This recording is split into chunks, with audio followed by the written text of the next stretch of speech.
Narsipatnam municipality గౌరవీధి urban ప్రాథమిక ఆరోగ్య కేంద్రం వద్ద స్వస్తి నారీ స్వశక్తి పరివార్ అభియాన్ కార్యక్రమంలో భాగంగా శనివారం ఉచిత వైద్య శిబిరం నిర్వహించారు. వైద్య శిబిరాన్ని మున్సిపల్ కౌన్సిలర్ చింతకాయల పద్మావతి ప్రారంభించారు. ఈ సందర్భంగా ఆమె మాట్లాడుతూ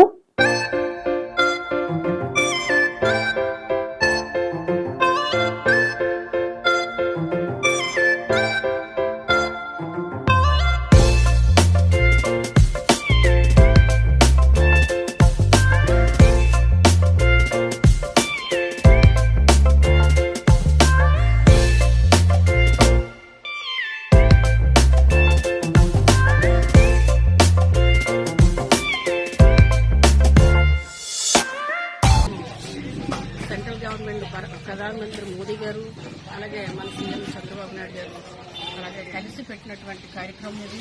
పేదలకైనా ధనికులకైనా సరే చాలా మంచి కార్యక్రమం. మరి ఇటువంటిది ఇక్కడ ఇప్పుడు చాలా మంది ప్రచారం చేస్తున్నారు. ఆశా వర్కర్స్ అని, డాక్టర్స్ అని, సిబ్బంది అంతా కూడా ప్రచారం చేస్తున్నారు.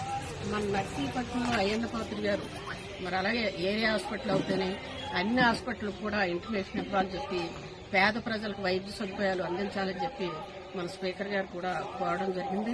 మరి అటువంటిది ఈ కార్యక్రమం పెట్టి ఈ అవేర్నెస్ మొన్న 17 దగ్గర నుంచి రేపు అక్టోబర్ 2వ తారీఖు వరకు కూడా ఈ కార్యక్రమం జరపబడుతుంది.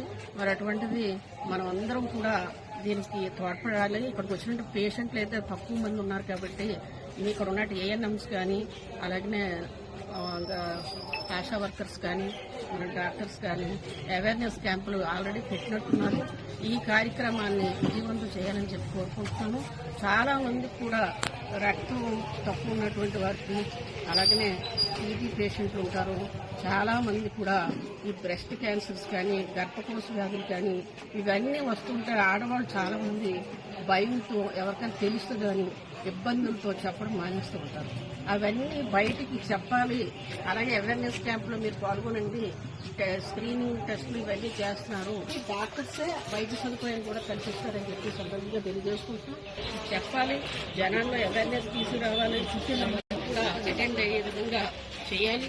రేపు 28వ తారీఖున జరిగింది స్పీకర్ గారి ఆధ్వర్యంలో.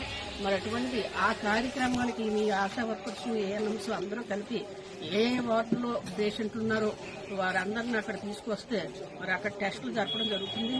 టెస్టులు చేసేసి వదిలేసే ప్రక్రియ కాదు.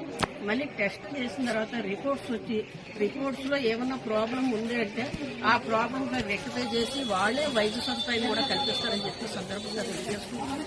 ప్రతి ఒక్కరు కూడా క్యాంపు సహకరించండి. ప్రతి ఒక్కరిని దయచేసి ప్రతి ఆడవాళ్ళందరూ ఏమనుకుంటారంటే నా భర్త బాగుండాలి, పిల్లలు బాగుండాలని కోరుకుంటారు తప్ప నా ఆరోగ్యం ఏంటని ఎవరు ఆలోచించరు. మరి ఆ భార్య బాగుంటేనే ఆ కుటుంబం బాగుంటుంది. అటువంటిది ప్రతి ఒక్కరు కూడా ఆడవాళ్ళు ఏ లోటుపాటున్నా బ్రెస్ట్లో చిన్న కాయ ఉన్నట్టు కానీ నొప్పి ఉన్నట్టు కానీ ఇటువంటి తెలిసినటువంటి వాళ్ళు చాలా మంది పైకి చెప్పుకోలేక లాస్ట్ దశ వరకు చనిపోవడం జరుగుతుంది. అటువంటి ఆడవాళ్ళు కూడా వచ్చి బయటకు వచ్చి టెస్టులు చేయించుకొని ప్రతి ఒక్కరు కూడా వైద్య సదుపాయాలకు అందుబాటులో ఉండాలని చెప్పి సందర్భంగా కోరుకుంటున్నాను. అలాగే ఈ అవకాశం ఇచ్చినటువంటి ప్రశాంత్ గారికి, మెడికల్ ఆఫీసర్ ప్రశాంత్ గారికి, అలాగే విద్యా గారికి, అలాగే పెద్దలు